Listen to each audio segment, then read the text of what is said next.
के लिए से कह रहे हैं आरएसएस की तारीफ की, बोले 100 सालों से सेवा कर रही है देश की, क्या कहेंगे इस पे आप? इसमें गलत क्या बोला प्रधानमंत्री जी ने?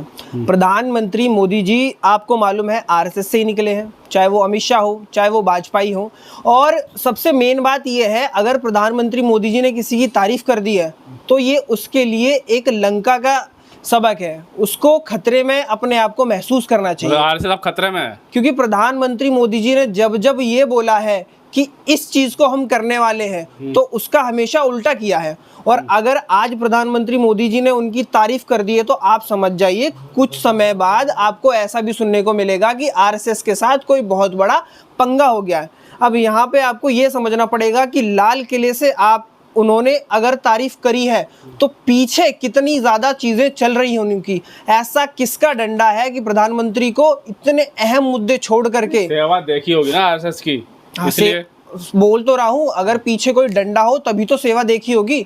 अब सोचने वाली ये बात है, क्या प्रधानमंत्री मोदी जी को हटाया जा रहा है? कुछ लोग तो ये कह रहे हैं कि भैया लास्ट भाषण था इनका, इसके बाद अब शायद ना भाषण दे पाए, उसकी वजह से जो जो उनको बोलना था या फिर कोई कमिटमेंट करके आ गए थे। लेकिन सवाल वही, जब इन्होंने बोला कि किसानों का हम हित करेंगे तब इन्होंने देखा कि भाई किसानों को सड़कों पर लाके रख दिया। इन्होंने जब जब बोला कि युवाओं के लिए अच्छा काम करेंगे तो आज का युवा कितना सड़क पर है वो आपको मालूम है। युवाओं के लिए बोला कि नौकरी खुल गई तो युवाओं को अब डबल टेंशन लेनी चाहिए। उन्होंने बोला है कि 15,000 रुपए हम ऐसी कोई स्कीम निकालेंगे जिसमें 15,000 रुपए प्राइवेट कंपनियां देंगी और हम भी स्कीम निकालेंगे। तो सवाल ये है, अगर सरकार है तो सरकारी नौकरी की तारीफ करनी चाहिए उन्हें, या फिर उन्हें प्राइवेट संस्थान को बढ़ावा देना चाहिए। जिस तरीके से प्रधानमंत्री मोदी जी इतने समय से प्राइवेट संस्थान के लिए काम कर रहे हैं, चाहे वो अडानी जी हो चाहे वो कोई भी कॉर्पोरेट वाला हो, जो ये प्राइवेट संस्थाओं के लिए काम कर रहे हैं उनके लिए और सस्ती लेबर कैसे प्रोवाइड करी जाए,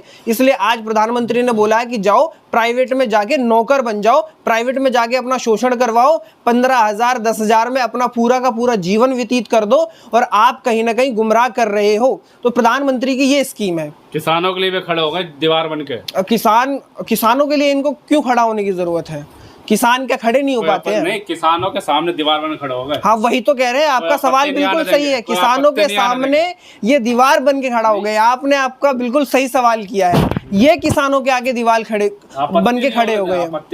हाँ बिल्कुल नहीं आने देंगे। ना किसानों की डबल आय करेंगे, ना किसानों की उन्नति करेंगे, ना किसानों को ट्रैक्टर वाला रहने देंगे। अब जो किसान अपने आप को समझते थे ना कुछ नहीं है हमारे पास जमीन है, तो जमीन तो इनको पता है कि अब अडानी अंबानी को दे देनी है तो उनका काम करने। तो आपका बिल्कुल सही सवाल था, आपने जो बोला कि किसानों के आगे प्रधानमंत्री मोदी जी दीवार बन के खड़े हो गए, इसमें कोई संदेह नहीं है। कोई भी नीति जो है लागू नहीं होने देंगे, बिल्कुल लागू नहीं होने देंगे। किसानों के हित की कोई भी नीति है बिल्कुल लागू नहीं होने देंगे। वो तो बिल्कुल सही कह रहे हैं।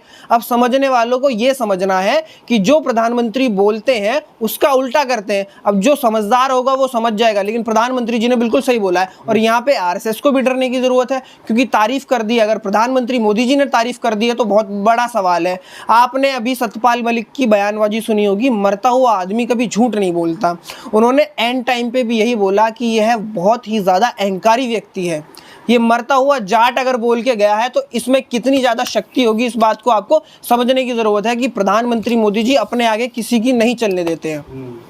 लेकिन जो वोट चोरी का आरोप लगातार राहुल गांधी लगा रहे हैं, हाँ, और अब उसके लिए रैली करने जा रहे हैं बिहार में, क्या देखते हैं? तो दर्द किस बात का है आपको अगर वो करने भी जा रहे हैं? सबूत दें यहाँ पे, अब वहाँ रैली करके जमीन पे किस चीज का सबूत चाहिए? सुप्रीम कोर्ट ने बोला 15 आदमी लेके आ जाओ जिन जिनके वोट कटे अगर वह जिंदा है तो।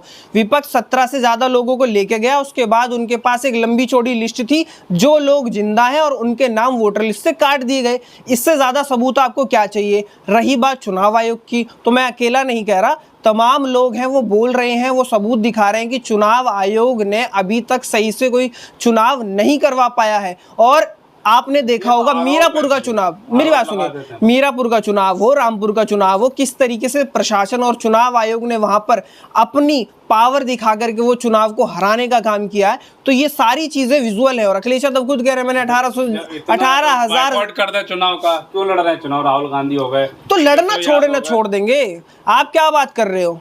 लड़ना थोड़े ना छोड़ देना है। अगर संघर्ष करना है, अगर जीवन में बढ़ना है तो लड़ाई तो करनी पड़ेगी ना। अगर रोटी की हक की लड़ाई अगर आपको मतलब सच में जेन्युइन तरीके से चाहिए तो लड़ना तो पड़ेगा ना। कांग्रेस के नेता ही कह रहे हैं कि कर्नाटक में जीते हैं कांग्रेस, तो उस पर सवाल क्यों नहीं उठाते राहुल गांधी?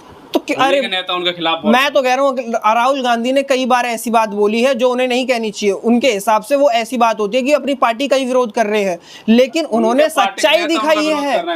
मैं क्या कह रहा हूँ, मैं कह रहा हूँ उन्होंने सच्चाई दिखाई है। कई सीटें ऐसी हैं जहां इतना ज्यादा मार्जिन हो जाता है कि आप जीतते ही जीतते हैं, लेकिन इसका मतलब ये नहीं वहां पे लूप होल नहीं है, वहां पे धांधली नहीं है।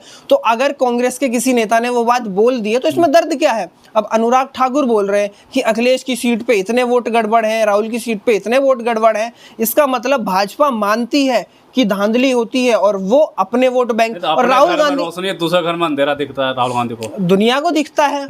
आपको दूसरों के घर में रोशनी, ऐसा नहीं आपने गलत मुहावरा बोला है, दुनिया को दूसरों के घर में रोशनी दिखती है, अपने घर में अंधेरा दिखता है। राहुल गांधी, और पहली बात ये मुहावरे वाली बात है ही नहीं कुछ भी, साफ सीधी बात ये है अगर कोई बात उजागर हुई है तो उस पर चुनाव आयोग को संज्ञान लेना चाहिए। अगर गलत है तो उस दमदार प्रूफ के साथ चुनाव आयोग को बोलना चाहिए। ऐसे नहीं बोलना चाहिए कि 2 घंटे बाद कि मिसलीडिंग है, ये ऐसा नहीं हो सकता। चुनाव आयोग तो कह रहा 3600 साल लगेंगे जांच करने में। 3600 क्या, मैं कह रहा हूँ और 2-4 हजार 10,000 साल लग जाए। लेकिन आप अभी क्या कर रहे हो? अगर आप पे आरोप लगे हैं तो आप अपने आप को बेगुनाह साबित करने के लिए, आप अपने आप को सही बताने के लिए क्यों नहीं कर रहे हो? ऐसा तो है नहीं कि कांग्रेस कोई छोटी मोटी पार्टी हो। अब 300 सांसद अगर एक आवाज उठा रहे हैं और आपसे कुछ मांग रहे हैं, तो चुनाव आयोग बुला तो रहा है 30 सांसदों को, आइए बात करिए। 300 लेके जा रहे हैं। मेरी बात सुनिए, वो जो बचे हुए सांसद हैं, क्या वो छोटी मोटी हस्ती हैं? हर एक व्यक्ति कम से कम 5 लाख से ज्यादा लोगों का प्रतिनिधि है। ऑफिस में इतनी जगह नहीं, 5 लाख लोगों का। अच्छा, क्या बात कर रहे हो आप? आप सड़क पे मिल लो, खुद कह रहा है ना, आप सड़क पे मिल लो। सड़क पे तो इतनी जगह होती है। अगर इलेक्शन कमीशन के पास इतनी सीटें नहीं है, और ये बहुत छोटी बात है, और हर व्यक्ति 5 लाख सीट से, 5 लाख वोट से ज्यादा प्रतिनिधि है वहां का, तो क्यों सब अपनी बात ना रखें? क्यों हर किसी का मुआवजा? सबको पता होना चाहिए ना। तो आपको क्या डर है? अगर इनके पास, चुनाव आयोग के पास चाय पानी के पैसे नहीं है तो कांग्रेस वालों को बता दे, सपा वालों को बता दे, वो अपनी जगह दे देंगे। ये 5 लोग आके मिल ले। लेकिन इस तरीके से देश को जो गुमराह किया जा रहा है, कभी कुत्तों वाला मुद्दा लेकर के, कभी ये हिंदू मुस्लिम जो अभी उत्तर प्रदेश में हुआ है, तो ये एक सोचने की बात है। ये समझना चाहिए कि जब जब कोई बड़ा मुद्दा जो देश के हित में है, जो देश के लोगों के महत्वपूर्ण मुद्दा है, अगर उसकी बात हो रही है तो आप डाइवर्ट क्यों कर देते हो?